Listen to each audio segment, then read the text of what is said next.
Picture the bustling streets of Los Angeles in 1872, where adobe buildings stand alongside new wooden structures, and the scent of orange blossoms mingles with dust kicked up by horses and wagons. In the heart of this growing frontier town, a remarkable woman walks with purpose toward the courthouse, her arms full of legal documents and her eyes bright with determination. Her name is Biddy Mason, though most folks call her Biddy, and she's about to close another real estate deal that will add to her growing fortune. But here's what makes this scene truly extraordinary. Just 17 years earlier, this same woman had been a slave, walking barefoot across the American desert, driving cattle and caring for children while her master sought his fortune in California. Today, she's one of the wealthiest landowners in Los Angeles, a philanthropist whose generosity knows no bounds, and a midwife whose skilled hands have delivered hundreds of babies into the world. Biddy Mason's story is one of the most remarkable transformations in American frontier history, a tale of courage, determination, and the power of one person to change not just their own destiny, but the destiny of an entire community. Now, before we follow Biddy's incredible journey, let's set the stage for what California was like in the 1850s and beyond. The gold rush had transformed the territory from a quiet Mexican province into a booming American state almost overnight. Los Angeles, though not yet the sprawling metropolis we know today, was growing rapidly as ranchers, farmers, and entrepreneurs flocked to Southern California's fertile valleys and mild climate. But California's relationship with slavery was complicated. Though it had entered the Union as a free state in 1850, the reality on the ground was far more complex. Many settlers brought enslaved people with them from the South, and the state's early laws were often ambiguous about their status. It was into this uncertain legal landscape that Biddy Mason would arrive, still in bondage but destined for freedom. Biddy's story begins in the slave quarters of Mississippi, where she was born around 1818. Like so many enslaved people of her generation, the details of her early life remain largely lost to history. We know she was owned by Robert Marion Smith, a Mormon convert who decided to join the Great Migration to Utah Territory in the early 1850s. What we don't know is how Biddy felt about leaving the only home she had ever known, or what hopes and fears filled her heart as she prepared for the journey that would change her life forever. The Mormon migration to Utah was one of the great mass movements of 19th century America. Driven from their homes in Illinois and Missouri by religious persecution, the Latter-day Saints sought to establish their Zion in the remote valleys of the Rocky Mountains. It was a journey that tested the faith and endurance of everyone who attempted it, and for enslaved people like Biddy, it represented both danger and opportunity. Robert Smith's decision to take his enslaved people to Utah was controversial even within the Mormon community. While some church leaders owned slaves, others opposed the practice, and the church's official position was ambiguous. But Smith was determined to maintain his lifestyle in the new territory, and that meant bringing his human property with him. The journey from Mississippi to Utah in 1848 was an epic undertaking that covered more than 1,000 miles of some of the most challenging terrain in North America. The wagon train had to cross rivers, climb mountain passes, and traverse vast stretches of desert where water was scarce and the sun was merciless. For the white settlers, it was a test of endurance and faith. For enslaved people like Biddy, it was all of that and more. They had to endure the same hardships while also caring for their master's children, cooking meals, and tending livestock. Biddy's role in the wagon train was particularly demanding. She was responsible for herding cattle on foot, walking hundreds of miles across desert and mountain terrain while keeping the animals together and moving in the right direction. She also served as a midwife and nurse, caring for sick travelers and delivering babies along the trail. Her skills in these areas were already well developed, and they would prove crucial not just during the journey, but in her later life as well. The physical demands of the journey were staggering. Biddy walked the entire distance from Mississippi to Utah, over 1,000 miles, while pregnant with her third child. She gave birth along the trail and continued walking just days later, carrying her newborn while still herding cattle and caring for the other children in the party. It was a feat of endurance that would have challenged the strongest person. But Biddy not only survived, she thrived. Life in Utah Territory presented new challenges and opportunities. The Mormons were trying to build their ideal society in the wilderness, and they needed every able-bodied person to contribute to the effort. Biddy's skills as a midwife and healer made her valuable to the community, and she began to develop relationships with both Mormon settlers and other enslaved people who had been brought to the territory. But Utah's legal status regarding slavery was uncertain, and this uncertainty would prove crucial to Biddy's future. While some territorial leaders supported slavery, others opposed it, and the federal government's position was unclear. This legal ambiguity created opportunities for enslaved people to challenge their status in ways that would have been impossible in the established slave states of the South. In 1851, Robert Smith made another life-changing decision. He would move his family and his enslaved people to California, where he hoped to find greater prosperity in the booming economy created by the gold rush. This decision would prove to be the key to Biddy's freedom, though she couldn't have known it at the time. The journey from Utah to California was shorter than the original trek from Mississippi, but it was no less challenging. The party had to cross the Mojave Desert, one of the most forbidding landscapes in North America. Water was scarce, temperatures were extreme, and the threat of getting lost in the vast emptiness was constant. Once again, Biddy walked the entire distance, herding cattle and caring for children while enduring conditions that would have broken many people. When the party finally reached Southern California in 1851, they found a land of incredible beauty and opportunity. The climate was mild, the soil was fertile, and the economy was booming, thanks to the gold rush in the northern part of the state. Los Angeles was still a small town of perhaps 1,600 people, but it was growing rapidly as more settlers arrived, seeking their fortunes. Robert Smith settled his family on a ranch in the San Bernardino Valley, where he hoped to prosper as a cattle rancher. For Biddy and the other enslaved people in his party, life continued much as it had before. They worked without wages, lived in substandard conditions, and had no legal rights or protections. But California's status as a free state meant that their situation was legally questionable, and this uncertainty would soon lead to dramatic changes. The key moment in Biddy's journey to freedom came through her relationship with other members of the African American community in Los Angeles. Despite the challenges of slavery, Biddy had managed to maintain connections with free black people who lived in the city, and these relationships would prove crucial to her liberation. In 1855, Robert Smith announced that he was planning to move to Texas, where slavery was legal and his ownership of Biddy and the others would be unquestioned. This news galvanized the free black community in Los Angeles, who understood that once Biddy and her family were taken to Texas, they would likely never have another chance at freedom. Led by Robert Owens, a successful businessman and member of the African Methodist Episcopal Church, the community decided to take legal action to prevent Smith from removing Biddy and her family from California. They petitioned the court for a writ of habeas corpus, arguing that since California was a free state, Biddy and the others were being held illegally. The case that followed was groundbreaking in California legal history. Judge Benjamin Hayes, who presided over the hearing, had to navigate complex questions of federal and state law, property rights, and human freedom.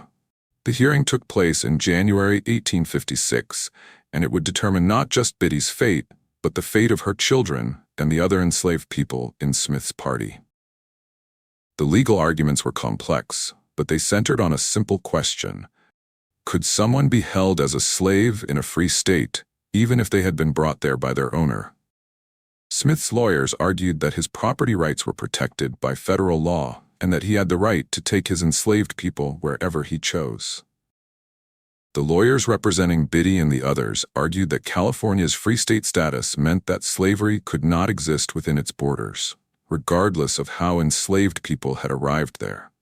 Judge Hayes ultimately ruled in favor of freedom, in a decision that sent shockwaves through California's slaveholding community. He declared that Biddy Mason and the others were free, and that Robert Smith had no legal right to hold them in bondage or to remove them from the state. It was a victory that had been years in the making, and it represented not just personal freedom for Biddy, but a crucial precedent for other enslaved people in California. The moment of freedom must have been overwhelming for Biddy. After nearly 4 decades in bondage, she was suddenly free to make her own choices, to work for wages, and to build a life for herself and her children. But freedom also brought new challenges. She had no money, no property, and limited education. She was a single mother with 3 children to support, and she was entering a world where opportunities for African American women were severely limited. But Biddy had something more valuable than money or education. She had skills, determination, and the support of a community that had fought for her freedom. She quickly found work as a midwife and nurse, using the skills she had developed during her years in slavery to build a new life as a free woman. Los Angeles in the 1850s and 1860s was a frontier town where skilled medical care was scarce and expensive. Doctors were few and far between, and many families relied on midwives and folk healers for their medical needs. Biddy's reputation as a skilled midwife spread quickly through the community, and she soon had more work than she could handle. Her clients came from all backgrounds: wealthy Mexican ranchers, struggling American settlers, Chinese immigrants, and members of the growing African American community. Biddy treated everyone with the same care and compassion, regardless of their race, religion, or ability to pay. She delivered babies, treated illnesses, and provided comfort to families during their most vulnerable moments. The work was demanding and often dangerous. Childbirth in the 19th century was a risky proposition, and many women and babies died during delivery. Biddy had to be available at all hours, traveling to remote ranches and humble homes throughout the Los Angeles area. She often worked for days without sleep, moving from one patient to another, always ready to provide care when it was needed. But the work was also rewarding, both personally and financially. Biddy charged modest fees for her services, but her reputation for skill and reliability meant that she was always in demand. She began to save money, something that would have been impossible during her years in slavery, and she started to dream of bigger things. The key to Biddy's eventual wealth was her decision to invest in real estate. Los Angeles was growing rapidly, and land values were rising as more settlers arrived and the city expanded. Biddy understood that real estate offered the best opportunity for long-term wealth building, and she began to purchase property whenever she could afford it. Her first major purchase was a plot of land on Spring Street, in what is now downtown Los Angeles. At the time, it was on the outskirts of the city, but Biddy had the foresight to see that Los Angeles would continue to grow and that her property would become more valuable over time. She was right. Within a few years, her Spring Street property was worth many times what she had paid for it. Biddy continued to purchase property throughout the 1860s and 1870s, building a real estate portfolio that made her one of the wealthiest African Americans in California. She owned commercial buildings, residential properties, and vacant lots that she held for future development. Her business acumen was remarkable, especially considering that she had received no formal education and had spent most of her life in slavery. But Biddy's wealth was never just about personal gain. From the moment she achieved financial success, she used her resources to help others in her community. She provided financial assistance to families in need, helped fund the construction of schools and churches, and supported various charitable causes throughout Los Angeles. One of her most significant contributions was her support for the First African Methodist Episcopal Church of Los Angeles, which she helped establish in 1872. The church became the center of the African American community in Los Angeles, providing not just spiritual guidance, but also social services, education, and political organization. Biddy's financial support was crucial to the church's success, and her involvement helped establish it as a lasting institution. Biddy also used her wealth to help other African Americans purchase property and start businesses. She provided loans, offered business advice, and used her connections to help others succeed. Her home became an informal community center, where people could come for help, advice, or just a warm meal and a friendly conversation. Her generosity extended beyond the African American community. Biddy was known throughout Los Angeles for her willingness to help anyone in need, regardless of their background. During times of economic hardship, she would provide food and shelter to homeless families. When natural disaster struck, she was among the first to offer assistance to victims. The scope of Biddy's philanthropy was remarkable. She helped fund schools, supported orphanages, and provided medical care to those who couldn't afford it. She was particularly concerned with helping women and children, understanding from her own experience how vulnerable they could be in a society that offered them few protections. By the 1880s, Biddy Mason had become one of the most respected and influential people in Los Angeles. Her real estate holdings were worth hundreds of thousands of dollars, an enormous fortune for the time, and her influence extended far beyond the African American community. She was consulted on business matters, sought out for her wisdom and advice, and recognized as a leader in the city's philanthropic community. But perhaps her greatest legacy was the example she set for others. Here was a woman who had been born into slavery, who had walked across the American desert in chains, and who had emerged from bondage with nothing but her skills and determination. Through hard work, smart investments, and an unwavering commitment to helping others, she had built not just personal wealth, but a lasting legacy of service and community building. Biddy's story also highlights the crucial role that community support played in her success. Her freedom had been won through the efforts of other African Americans who were willing to take legal and financial risks on her behalf. Her early success as a midwife depended on the trust and support of clients from all backgrounds. And her later philanthropic work was made possible by the network of relationships she had built throughout her life. The legal precedent set by her freedom case had implications far beyond her personal situation. It helped establish California's commitment to being a free state and provided a model for other enslaved people seeking their freedom through the courts. The case demonstrated that the legal system, despite its many flaws and limitations, could sometimes be used as a tool for justice and liberation. Biddy Mason died in 1891 at the age of 73, surrounded by family and friends who had been touched by her generosity and inspired by her example. Her funeral was one of the largest ever held in Los Angeles, with mourners from all segments of the community coming to pay their respects to a woman who had given so much to others. Her legacy lived on through the institutions she had helped establish, the properties she had developed, and the countless lives she had touched through her work as a midwife and philanthropist. The First African Methodist Episcopal Church continued to serve the community for generations, and many of the families she had helped went on to achieve their own success and contribute to the growth of Los Angeles. Today, Biddy Mason is remembered as one of the most remarkable figures in California history.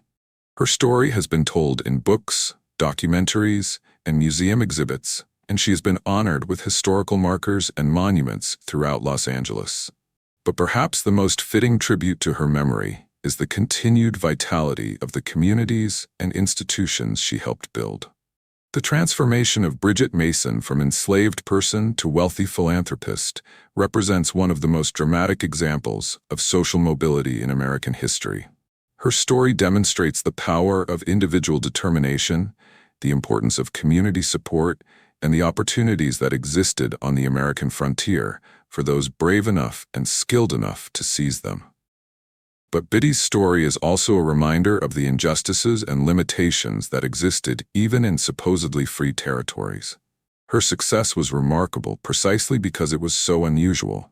Most enslaved people never had the opportunity to challenge their status in court, and most free African Americans faced severe restrictions on their economic and social opportunities.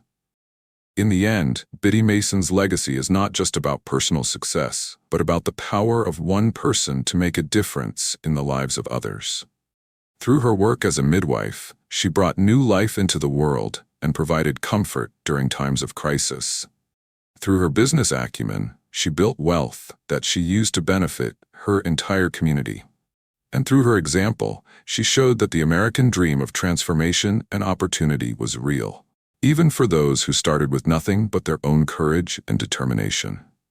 The image of Biddy Mason walking across the American desert, driving cattle while pregnant, and caring for children captures something essential about the frontier experience. It speaks to the incredible hardships that people endured in pursuit of better lives, and the strength and resilience required to survive and thrive in challenging circumstances. But the image of Biddy Mason in her later years, a successful businesswoman and philanthropist, using her wealth and influence to help others, captures something equally important about the American frontier. It shows that the West was not just a place of individual opportunity, but a place where communities could be built and where success could be shared with others. Biddy Mason proved that the frontier belonged to anyone with the courage to claim it. And her story continues to inspire people who believe that individual determination, combined with community support, can overcome even the most daunting obstacles.